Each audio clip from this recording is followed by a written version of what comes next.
Hey everyone, welcome back to the YouTube channel. And if you're new here, my name is Devin Caron. I'm a celebrity interviewer. I typically travel across Canada to bring you interviews from your favorite celebrities. But the situation is we're at home, so I'm still on the grind, right? Today I'm bringing you an interview with Nick Cirillo. You know him as Barry from Netflix's new hit show Outer Banks. If you haven't seen the show, I suggest you click off now for spoiler reasons, and I suggest you go watch it so that you can watch this interview. So there are some damn cool stories this guy has to tell. Without further ado, welcome to Geek with Dev, Nick Cirillo. How you doing, brother? I'm doing great. I'm gonna start off just ask you, right off the bat, have you watched all this? Obviously, you've watched the show. Yeah. What did you think about it? Were you proud? Oh, of course, of course. I mean, from reading the script, a script gives it away if something's going to be good or not. You know what I mean? So from the very beginning, I knew the potential it had to be a great show, and it really lived up to all of that and then some. Yeah, man. And it's cool. Obviously, it's popular enough so people like it as well. It's blowing up. It just beat Tiger King. Yeah. Old Joe Exotic's gonna have to hang that one up, brother. Yeah, exactly. Here we are. This is something you're gonna have to answer for the rest of your life now. How'd you get the part? I got the part. I had auditioned for. They send everybody a lot of auditions. Really, I feel like many people kind of audition for multiple roles, and so I auditioned for a few different roles that I just wasn't quite the right fit for. But they liked me enough to they contacted me and they were just like, "Hey, there's this role, Barry. If you want to play it," and I was like, "Yeah, absolutely, for sure, 100%." And that's how I got it. So I never actually got to audition for Barry. That was kind of weird, but You didn't audition; they just gave you the role. yeah, just off of like the other auditions that I did. So Oh yeah. it was like the first time something like that ever happened. So that was really cool. So can you say who you auditioned for? Not really, but it was a lot, like several different roles. You know what I mean? Yeah. So basically through most of the men. You know what I mean? Yeah, that's kind of how it goes. They want you to be whoever you can be, right? So cool. Yeah. That was actually my next question. Did you audition for anybody else? But cool, yeah, good to know. Two birds, one stone, right there. Yeah. So let's talk a little bit. I've been reading online about Barry's age and how he doesn't look old enough to own a pawn shop. Can you shine some light on how old is Barry? Yeah, that was something, you kind of have to go through your own backstory and work through that. But yeah, Barry's, he's a 25-year-old man, so things can happen. He was in the army, so you get a little chunk of change after that. You can experiment or you can imagine his aunt or whatever coming in and helping. So he's, anything's possible. Anybody can own a pawn shop in America if you work hard enough. Yeah, exactly. That's what Barry's really a motivational tale for that. For entrepreneurship and business owners, young business owners, that's really kind of what he was in the show for. I think kind of got misconstrued. Yeah. So, well, obviously he's a different person, right? And then the Pogues and the Kooks. Do you think that there's a different world in Outer Banks that your character could lead to, a different story? Who knows? I mean, that's entirely up to Shannon and Jonas and where they want to take it. I definitely feel like Barry's kind of in the underground world of Outer Banks. You know what I mean? He doesn't kind of fit in Kooks or Pogues. He's kind of a lone ranger, but he's got his own little. He keeps that crack shack packed full of some people. You know what I mean? So he's kind of got the real bottom feeders. You know what I mean? There's like Pogues, and then there's like algae fish bottom feeders, and that's who Barry's hanging out. Yeah. So dealing with Rave is kind of like a kick in the side to your character throughout the whole show, and then pretty much dealing with anybody other than your crack house people. It's like a kick in the side, man. Well, he's definitely somebody that I stand to gain from, at least in the beginning, in Barry's mindset. Here's somebody with money, so.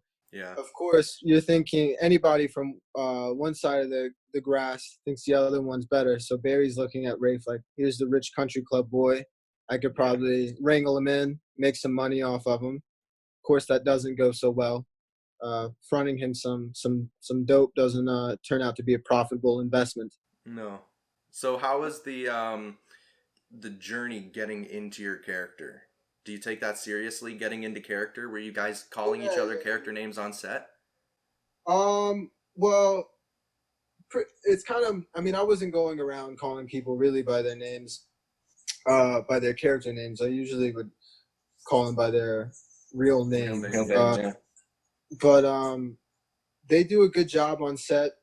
Everyone working around you to kind of like call you by your name if you want. If you want to go by your character's name whenever you're in the zone or whatever. I Yeah. definitely whenever I arrive to set or whatever to actually film, I try and get pretty focused and try and think of it as in terms of it's really happening. You know. I wanted to know about getting into character, right?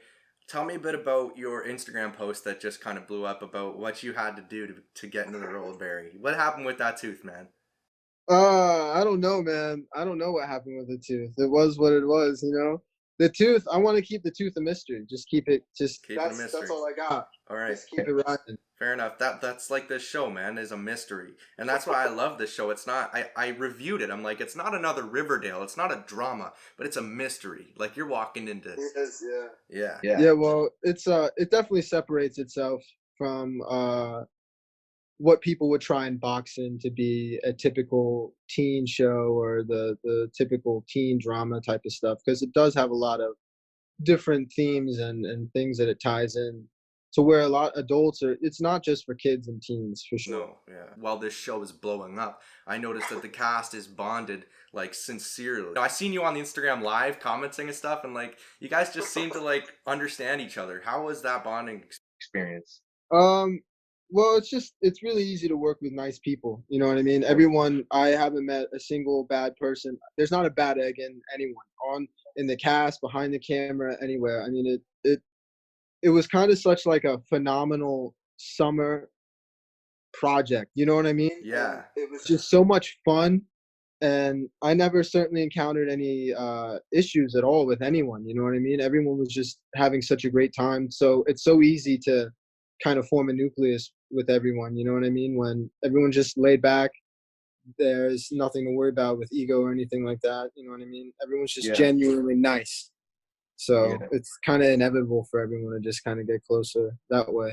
That's so cool. Awesome, man. Yeah. I want to move on to some of like the fan questions. Somebody said, does everybody that was on set, were they required to know how to swim? I do remember like at the beginning auditions, it was definitely like, can you swim, or if there's issues with that. So I don't know if everyone was required because everyone wasn't swimming. Yeah. So I don't know. Definitely, if you're going to be in the water, there's always safety precautions and things like that. They're not going to throw you in there if you don't know how to swim. Nobody needs an actor drowning. You know what I mean? No, definitely That not. would be bad. Is this your biggest role, do you think, to date? Oh, for sure. Yeah, for sure. From this show, have you been more inspired? Do you want to go dive more into the world of acting? Or do you think that you're good with this? You want to go? I mean, no, I would have never have gotten in this show if I wasn't already fully committed to Of acting. course. So, yeah, I mean, this is my only career. I don't have a plan B or something like that. Never have a plan B. I always say that, never have a plan B. It just takes away from A, man. Really. Yeah, so I'm fully committed to this career of acting. It's definitely what I'm most passionate about. I love it sincerely with all my heart, and it's the most fun I ever get in life, really. So, yeah, definitely looking to continue this for the long haul. I think that honestly, your character, the screen time that you did get, you're like phenomenal in the acting. Thank you, man. I real. really appreciate that. That's very Yeah. nice of you to say. Thank you so much. Of course, I don't hand out compliments like that. Like I loved it. But yeah. So, do you have anything brewing? Do you have any projects that you want to kind of talk about? There's another show that I'm in 2 episodes of called Slutty Teenage Bounty Hunters that comes out on Netflix. Right And on. that's a comedy, and I'm not entirely sure when it comes out. I'm not really in the loop or anything like that on stuff like that, but also looks to be a very exciting project. It was another great script and another great project that I was fortunate enough to be a part of. So whenever that comes out, that would be cool. But I'm just really enjoying how people are taking OBX right now, and Yeah. there's no auditioning going on right now. Quarantine and coronavirus kind of has everything shut down in the film industry, along with Yeah. everywhere else across the world. So, we'll just be on standby until the world reopens. Yeah, man, just kind of take it one day at a time. So, working with Right. Netflix, how does that work? Once you, because so you're now in two Netflix shows, right? Is what you're saying. I guess, yeah. I've known from my work in acting that there's a lot of networking, and you have to be a people person, right? So how did that work going from one Netflix show to another? Is there a connection there, or? No, I mean, I don't know. I'm not good with, I'm not a non-people person, but I'm more, I guess, insecure, so to say, as far as like Okay. networking and things like that. I don't feel very comfortable going. Yeah. So I didn't get any roles from schmoozing somebody. I'm not No. saying that to try and make it sound like I earned it with talent. I'm just saying like I'm really bad at trying to network and things like that. But no, it happened that both shows were casting, and I was fortunate enough to be casted in both, and they were both filming at the same time. So I was having to go back and forth from Charleston and Atlanta Right sometimes on. to film both of them.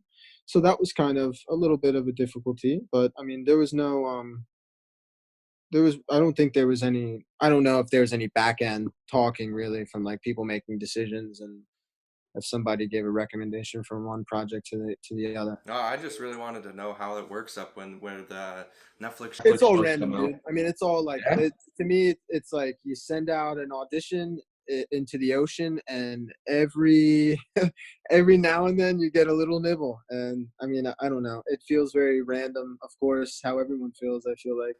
So yeah, I mean, I really hope that like some people get to see OBX and see your actual performance in that, because I can tell you right now. How old are you? Is that that's a good question? How I'm old are you? 22. 22. So like I'm saying right now, man, I'm sitting with you now, but you're gonna be sitting on what, like those big shows, ZT Canada and stuff. Yeah, I'm telling you, man. I'm telling you, I don't know. your acting was Thank really you. good. It was. I appreciate that. Thank you very much. And my last question, last question is kind of one for me. So you guys at home, if you whatever, do you think that going to school for acting is something that actors should do, or do you think that they should take their money and put it into their craft? Um, I definitely think if you can find a good class, I don't know.